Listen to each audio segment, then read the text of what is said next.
Is it going? It's going. You're on film.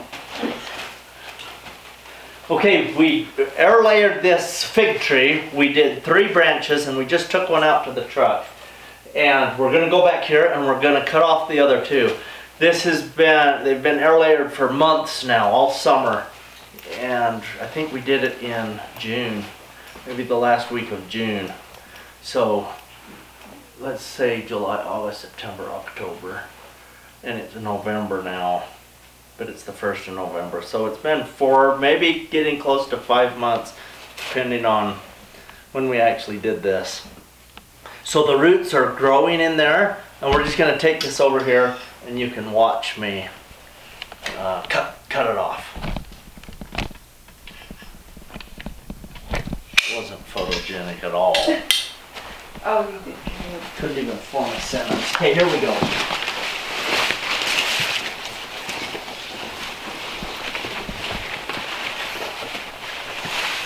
Okay, so we've got these 2 branches right here, this one and this one, and so we're just gonna cut them. It's the easiest thing in the world. We'll just cut it here, and we'll cut that one there. And there's this bucket of water right here with this syringe, and while this is being air layered, you can just water it like this. Keep it moist. So that's how that's been happening in here. So here's these 2 little trees, and so this is exciting.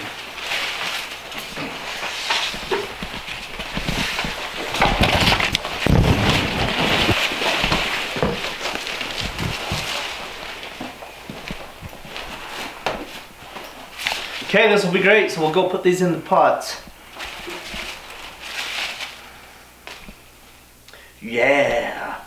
Okay, so you can see the roots in here underneath the plastic. You can use a lot of different materials to do this. A lot of times people will cut a pot in half and put on there. You can buy products that will do this, but I like using just saran wrap, just normal food wrap, because then you can see the roots growing inside. And if you look right here, I'm going to peel some of this off. You can see this root right here growing around. So we have a whole root ball inside of there, which is pretty awesome. We're gonna go take this off and plant it, but I'm gonna take off these outer layers so there's just one layer and you can see the roots in there. So that's the funnest thing. And you can do this with most deciduous plants. Deciduous meaning that the leaves fall off in winter. You can do it with some conifers, but some conifers it's almost impossible. Like I've been told that spruces, you simply won't work. They just won't grow roots. So you need to start those from seeds. But anyway, there we go. So exciting, so wonderful. All right, so this is the pot where I'm gonna put one of the fig trees. So here's the fig tree. And I simply put this duct tape around to hold the plastic on that held the peat moss in place. So I have videos about root layering from earlier. So you may want to go back and look at those other videos so you can get a bigger picture of what's happening here. But we wanted to start a new tree.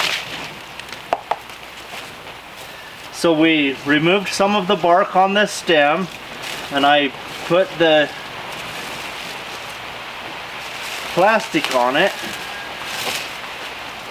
and then we put the duct tape on to hold the plastic, and then there's peat moss inside the plastic. So we've removed the bark, we put the rooting hormone on, and then we put the peat moss in there.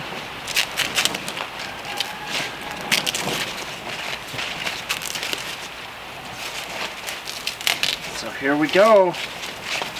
removing this. Just takes a minute to take all this off.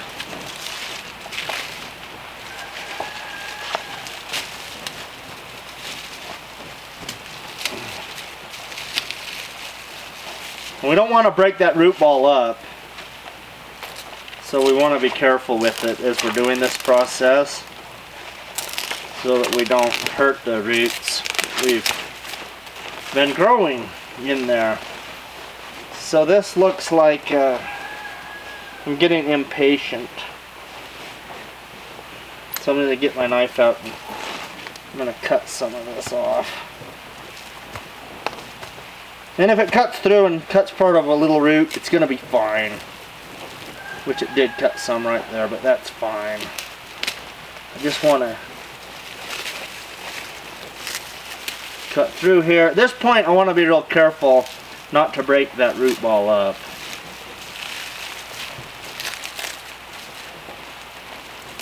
Slice through that plastic, pull the plastic off. Okay, so there it is. And the root ball's staying together pretty good because of all the roots that are in it. So I'll just get rid of that. I have an alfalfa plant that's growing in this pot, and there's a few grasses. I'm going to let that alfalfa plant grow. I'll cut that off later, but I'm just going to put this in here. And this is just a normal potting mix. So anyway, so that's it right there. That tree is done. We'll just cover that. But I want to be able to show you the roots a little bit better. See all these roots? They're in here. It's a mass of them. And this is about four months of growth, because we did this sometime in June. So all of July, August, September, October, and it's the first part of November now. And so a good 4 months. And there's a lot of growth in here. There's a weird little stem here. I don't know if that's like leaves trying to grow. But that is how you can start a new plant. Just like that. So I'm just going to dig down here, remove that dirt. I'm poking that stem down in. And then I'm just going to cover the roots so that they're not exposed. So I have a slight depression here. You don't want the roots to be exposed to the air. There's a slight depression. Now I'm going to water it in there.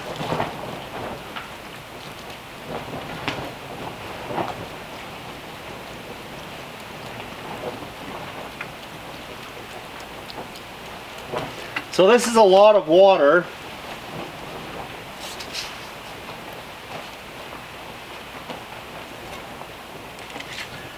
This is a 2-gallon water container I have.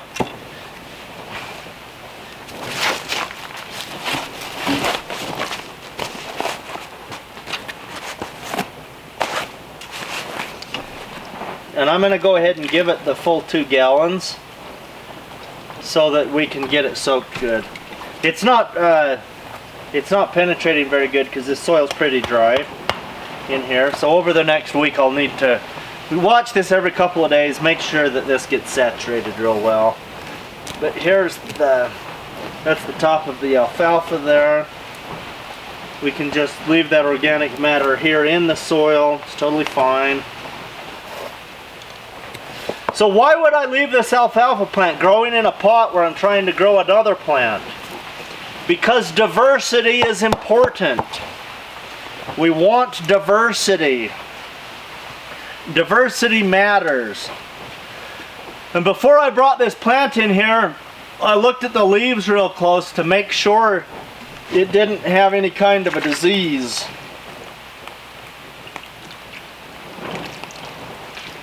Okay, there's 2 gallons of water. I'll give this another 2 gallons either later today or tomorrow. This big pot does have holes in the bottom of it, and so the excess water will drain out. You always want to be able to let excess water drain out. So never use a closed container that water can't drain out of, or your soil could go anaerobic, and then that's where all the diseases start to grow. But that's how we plant the fig tree that we air layered. There was a ripe fig on here this morning when I went up to get these, and it was awesome because I ate it and it was so good. It tasted so yummy and good. Okay, so we're gonna do that again. Let's just move right up here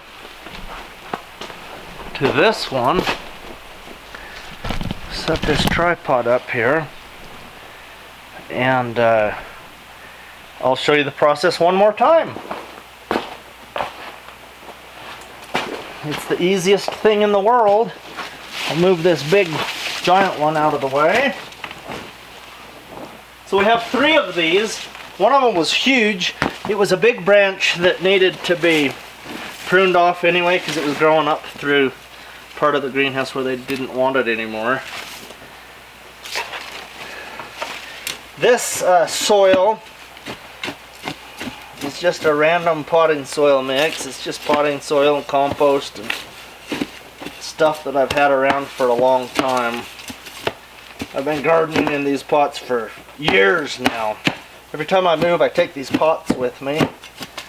And so these pots have been through, lived in a lot of places. A big clod of clay. That'll be filled with good particles, good minerals. Okay, so I'm just gonna dig a hole. Man, that was hard. Feel that. Wow. Wow. That's harder than it should be.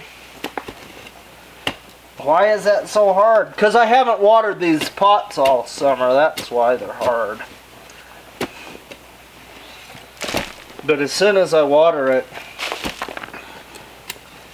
it will not be as hard.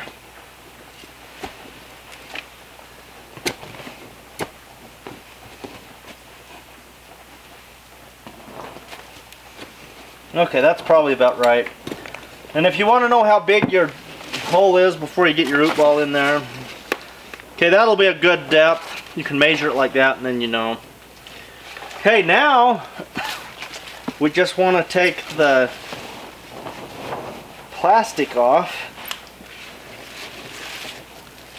So we're going to go just like that. Peel this back.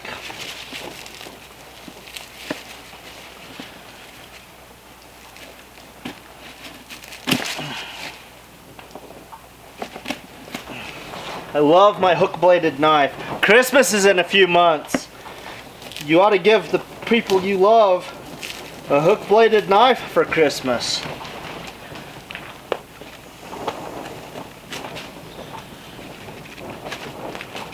It's one of the best tools in the world.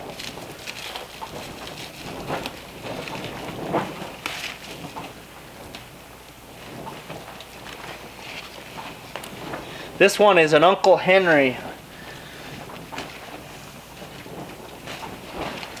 And it's a good tool to have. So this is fun.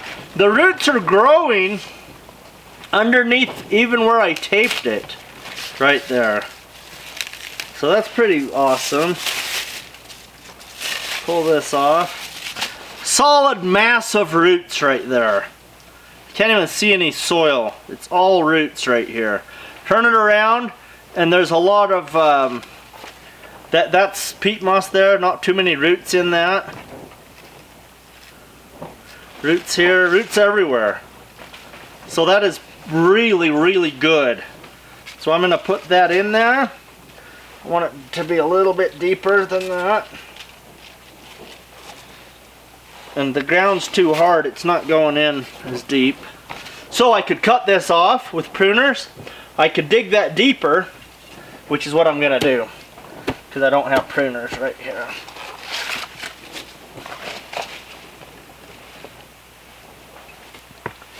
Okay, that's good. So I'm just going to fill that in with dirt right there. Make sure the dirt's underneath of it just a little bit.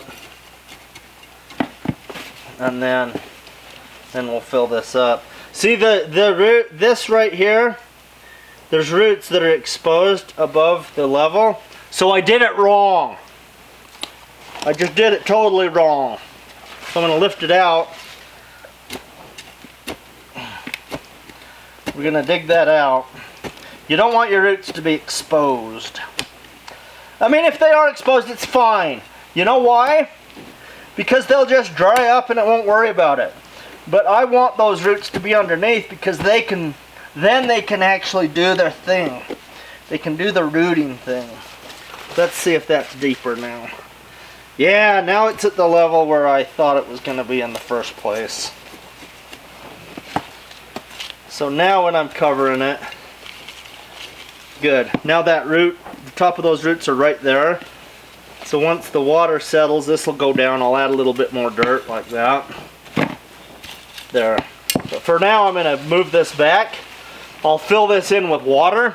We'll let that soak in good, and that will be perfect. We have this stick in here. I can help. That'll help us train that for this year so it's going straight up. Okay, so that's how we planted the trees that we air layered. And these fig trees are going to live here year-round inside this Wallapini and give us wonderful, awesome fruit to eat. So thrilling, so exciting. Okay, I have one more plant to plant.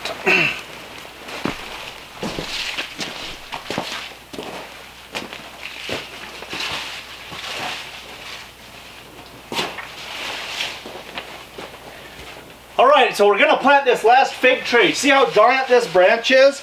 The root ball is the same size.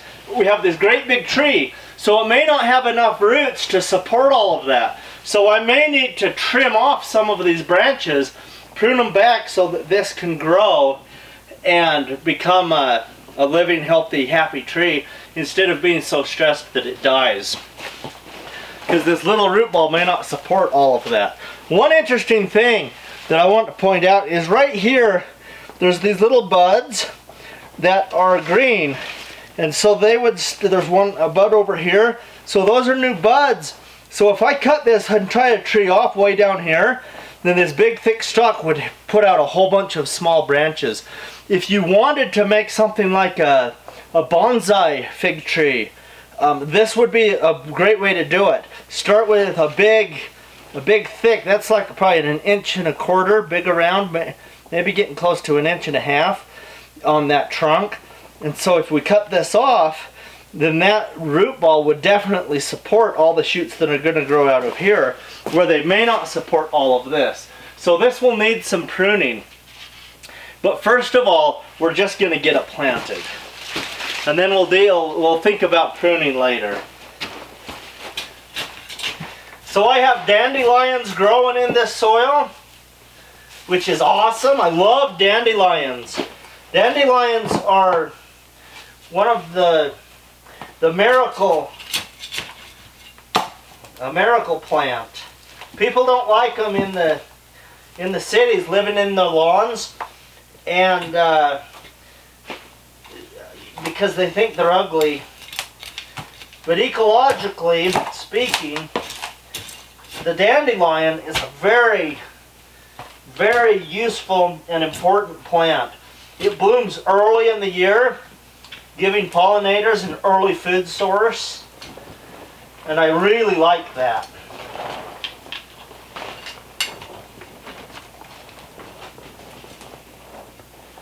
Okay, so there's my hole. I've got my hole dug, and I took the dandelions out because they're just acting like a weed right now. I don't want all that green growth in there, so I can keep it managed. And this one I put wire around it instead of baling. No, yeah, this is baling wire, but I put the baling wire on it instead of the duct tape. That's what I'm trying to say.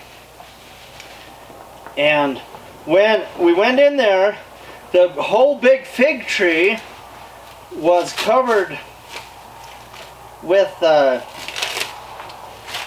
big beautiful green leaves everywhere. Everything looked good. This one branch had bent and cracked over right in the middle of where we air layered it here. So I'm interested to know what happened. But this branch, the reason it cracked over is it had about 30 fruits on it. And one of them was ripe. We were able to eat it and it tasted super yummy and good. The other thing that was interesting is none of the other part of the tree had fruit on it. So this stressed out the tree so that it produced fruit in the fall. And so this had fruit on it in the spring and the fall. So maybe, I don't know if it would be a good thing to do, but maybe we could stress a tree and get it to produce later on by mimicking that. See how this is broken in here? So this will be interesting to see if our roots are broken off or if our roots are attached. Okay, so it broke right there. So this is a good sign so far. Let me pull on this root ball and see what's happening. See, this is clear full of roots all around here. A little bit more plastic in there. So that's roots, and they're all coming out of this top. So I think we're okay. Those roots were broken right there a little bit. And snap, pulled them. Okay, I think our roots are intact. No, we don't have the shaft coming out, and I like that to put it in the ground because it helps to anchor it. So we could bury this up quite a bit deeper so that it has an anchor, or we need to put a stick in, like a bean pole, to help it stay sturdy for a year or two. Or we could prune it off super short. So we have a lot of options. It just depends what it is we want to accomplish and what we're trying to do. The great thing is we're against the stone wall. So since we're against the stone wall, this wall will help support the tree a little bit. So I haven't decided, and I don't know what to do yet, because this is my personal choice. There's not a right or a wrong here on the different options I have. What I'm going to do is get this watered in here, and I'll probably put a stake in to help hold it up straight. In fact, I think I have one right here I can use.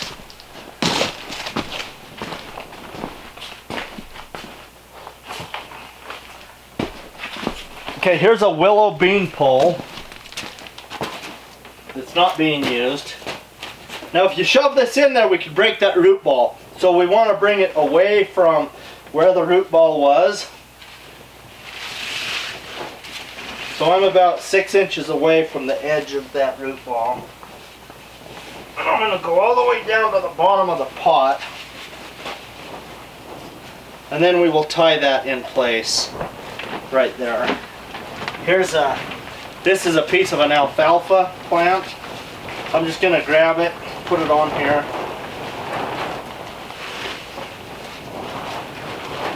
Tie it on with this alfalfa.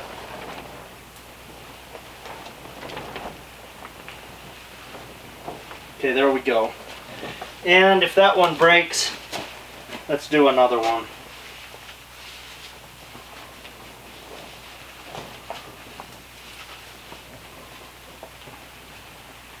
So I'm going to wrap my alfalfa